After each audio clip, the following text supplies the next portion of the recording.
What is going on, ladies and gentlemen? Once again, Michael or Legacy Killer HD back, and today we're going to be taking a look at the most disappointing games of 2016. I often discuss a lot about upcoming games, but today I want to reflect on this past year and go over the games that just weren't as good as what they should have been. And this is not necessarily the worst games of 2016, but games that were expected to be a lot better than what they ended up being. But nonetheless, if you enjoy this video, make sure to smack that like button. Also, drop down in the comments, tell me what game in 2016 disappointed you the most. Now let's start here at the number 8 spot with BattleBorn. Now this is an example of a game that actually wasn't that bad. It just got overshadowed by another title, and that was unfortunately Overwatch, which has probably been the biggest multiplayer game of the year. But after playing both of these titles for a number of hours, it's apparent that the gameplay is completely different, and they're not exactly the same, but if you look at it from a visual standpoint, you would think that they're the same title. I will say that BattleBorn did feel like a fresh take on the multiplayer online-based arena genre, but it just did not do enough. There wasn't enough content to the game. I believe there's only 6 or 7 hours. Gearbox did promise some DLCs later on, but after about a month, the game had already dropped less than 1,000 players on PC, and people just weren't caring for it. And I think one of the most enjoyable parts of this game were the heroes. Their personalities were a little over the top at times, but I actually had a lot of fun with them. Either way, I think the biggest detail that everybody's going to remember about this game is that it competed against Overwatch and it lost pretty badly. But in a lot of ways, it was an experiment from Gearbox Software, and it unfortunately did not work, and I think they're going to have a sour taste till they finally get around to Borderlands 3. To the number 7 spot, we have Tom Clancy's The Division. Now this may be one of the games that a lot of people disagree with me on, but when I looked at its E3 trailer back a couple years ago, I thought it was going to be much more, and when it came out, it just felt very boring and repetitive. Maybe I should have known, because Ubisoft has a reputation of downgrading their games and just not being as good as what they should have been. But from a gameplay's point of view, when I'm spraying clips and clips of ammo into an enemy and they're just not going down, it just takes away from the experience altogether. And not to mention that this open world game felt lifeless in a lot of ways. There just wasn't enough going on around you, very little encounters, and I could wander around for hours and nothing could happen. That's why I was extremely reliant on the multiplayer factor. But aside from the issues, this game did have some upsides, such as the dark zones. I felt like that was one of its strongest parts. But at the end of the day, I feel like The Division could have been something much bigger. And to the number 6 spot, we have Remastered Games. This is not necessarily one title, but a lot of remasters that were made here in 2016 that just did not live up to the hopes. And honestly, it leads me to asking, why were they made in the first place? Some of these remastered games include Modern Warfare, Skyrim Special Edition, Assassin's Creed The Ezio Collection, Darksiders War Mastered, and BioShock The Collection. And I really don't take issue with what's within the game, such as the content, but it's more of the price that was offered and how far the remaster went in terms of quality. In some of these remastered games, I really don't take much issue with. Darksiders War Mastered is only being offered for $20, and it's a fair upgrade for the PS4, Xbox One, and PC, and it just gets THQ Nordic back on the map, hopefully for Darksiders 3 in the near future. But for BioShock The Collection and Skyrim Special Edition, I just don't really think that it's a nice price, $60, and there really isn't that much of an upgrade. You could say that Skyrim Special Edition gets mods, which has some amazing new quest lines, weapons, locations, magic, and obviously one of the most dominant parts,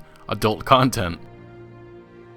But I think that $60 is an overreach, and the companies and the developers just trying to cash cow their franchises. But with Assassin's Creed, the Ezio Collection, there are some very big issues that you would think that would have already been solved before it was even released, but this is Ubisoft, and I really can't say that I'm surprised. The biggest remaster I take an issue with is Modern Warfare Remastered, which is attached to Infinite Warfare, where Activision makes you pay for the game, which at the time was $80. And aside from that, the remaster is actually pretty decent, although now they've added supply drops, which obviously, again, another cash cow company, Activision, trying to make as much money as they can because Infinite Warfare sales are down. But again, I don't take issue with the content that's included in these games because most of them are absolutely phenomenal, but it's rather the price tag, because if you're offering $60, I want to see a lot more improvement in these games, and it's barely relevant in most of them. And as a consumer, I feel disappointed by all of this, because if you look at a company like Bethesda Game Studios, they made Fallout 3 backwards compatible, but they make Skyrim where you have to buy the special edition for it. I just kind of feel conflicted about that. And then you have a company like Activision that makes you buy another game to play a remaster. Just not exactly the best tactics towards consumers. To the number 5 spot, we have Mirror's Edge Catalyst. For the last couple of years, I've been extremely excited to see what DICE had in store for this new Mirror's Edge game. I was never too crazy about this franchise getting a reboot, and when I heard that no developers from the original team were returning, that kind of worried me a bit. And then the months leading up to this, we really didn't hear much out of EA in terms of marketing for it. And when it was finally released, I just felt disappointed. The game should have been a lot better. The story was mediocre at best. The combat was absolutely terrible. But I will say that part parkouring and traversing through this open world was pretty enjoyable. I just have a mixed feeling with this game, and I feel like DICE could have done a lot better of a job, but I guess we'll always have the original 2008 game to play. Now at the number 4 spot, we have Homefront The Revolution. Oh boy. Now I was a huge fan of the original Homefront game. I felt like it had an underrated multiplayer, and the single player campaign wasn't that bad, although the ending was kind of a cop-out. So I was pretty excited for this next installment in the Homefront series. But when Crytek was forced to sell the intellectual property of Homefront, that's when I got extremely worried. Then it went into the hands of the newly formed Dambuster Studios, and what they made was a disaster of a game. I kinda had an idea that this game was gonna end up being a mess after seeing some of the final trailers. Just the explosions and the graphics looked absolutely terrible. But I was really hopeful that this next installment would at least be decent. Now I think it's easy to say that almost every part of this game's a mess, but the biggest issues come from the technical problems throughout the game, like the lack of polish, the repetitive gameplay, and the story was just not as good as what it should have been. But to the number 3 spot, we have Mighty Number 9. Better than nothing, that is what the game's producer said about its launch version, which may honestly be how some of the Kickstarter backers describe this title. I will say that this game does have some nostalgia towards it. It is the spiritual successor to the Mega Man franchise, but at best this game is mediocre or average. And as a lot of people are saying, the level design is uninspiring and the voice acting and cutscenes are terrible. Other than the fact that there's phone games that look and run better than this, what this game really does is makes a lot of us want to see a new proper Mega Man title. And unfortunately, Mighty Number 9 is not even close to being that. Now to the number 2 spot, we have Mafia 3. Now a lot of people may be surprised that I include Mafia 3 on this list, but Mafia 2 is such a phenomenal game developed by 2K Czech. There was so much detail to the world that I have to say that this is one of the biggest letdowns in 2016. This time around being developed by the newly formed Hangar 13, and they did do a good job in some aspects, such as the storytelling, although there really isn't any shocking or huge moments throughout the title, which is kind of disappointing. And the atmosphere that they created throughout this open world is pretty darn accurate to the 1960s, which I think everybody should applaud this developer for. I have to make sure that I mention that the soundtrack within this game is absolutely amazing. A lot of the songs that are included in this game I just never expected to see, but it certainly served the setting. But now to some of the biggest issues I had was the constant repetitiveness. If it wasn't from gameplay, it was to missions or jobs. It seemed to be that Mafia 3 was using the same place over and over again and the same silent takedown animations. Next up, we have technical issues, because quite a few times this game did crash, and I really don't understand what they were doing with the lighting throughout this game, because it was just a huge problem. I don't know why constantly the whole screen would be bright and I wouldn't be able to see where I'm going. But if you were ever curious to see how an original Xbox looks like on an Xbox One, all you had to do was get in a car and look at the top mirror. I don't really understand how that goes unnoticed or they even leave that in the game, but it just looked incredibly bad. And lastly, the open world didn't feel like there was enough to it. Obviously there was Playboy magazines and other things that we could go around and find, but there really wasn't side activities or much else to do. And either way, Mafia 3 definitely has a lot of highlights and a lot of setbacks, and it equals up to being an average game. And being that it was on everybody's list to be one of the best games of 2016, this definitely is one of the most disappointing games. I just really think that if they worked on this game maybe for another 6 or 7 months, it could have been something much better. But now to the number 1 spot, we have No Man's Sky, which I don't think anybody's too surprised by. I will admit that since its release there has been some updates and this game is getting better, but it makes you think that this game should have been an early access title, because it definitely was not finished.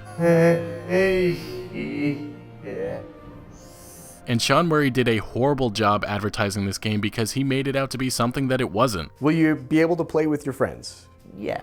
There are dozens and dozens of features that he promised that would be in the game and they actually aren't within it, which makes a lot of gamers think that he lied to us. But aside from Sean Murray and everything to do with the marketing, the game isn't that bad. It actually is pretty decent, but even with that comes an issue, because this game was supposed to be something much more. It was supposed to change gaming and it was supposed to be the next big thing. But the best way to describe No Man's Sky at the moment is that you go planet to planet, you try to mine items and you upgrade your abilities, get enough cash, you may be able to get a new ship. You also see the same aliens sitting or standing on their tablet always, giving repetitive dialogue. And whenever you're exploring a planet, there's always a chance that you'll run into a funny looking creature. And now with the new updates, you can own your own freighter and create your own base, which is actually pretty cool. And there is a small narrative to this game. You can follow the Atlas path, which is actually pretty cool. It teaches about life. Or you can just go to the center of the galaxy, which leads to nothing. Maybe one day No Man's Sky will be the game that a lot of people envisioned, but for now it is the most disappointing game of 2016 and probably the most overhyped game of 2016. But anyway guys, let me know what you think in the comment section below. What game disappointed you the most in 2016, and if you disagreed about a game, let me know why. But if you haven't already, make sure to smack that like button if you did enjoy the video or found any informative value. Also, consider subscribing for a lot more additional videos like this, and I'll see you later.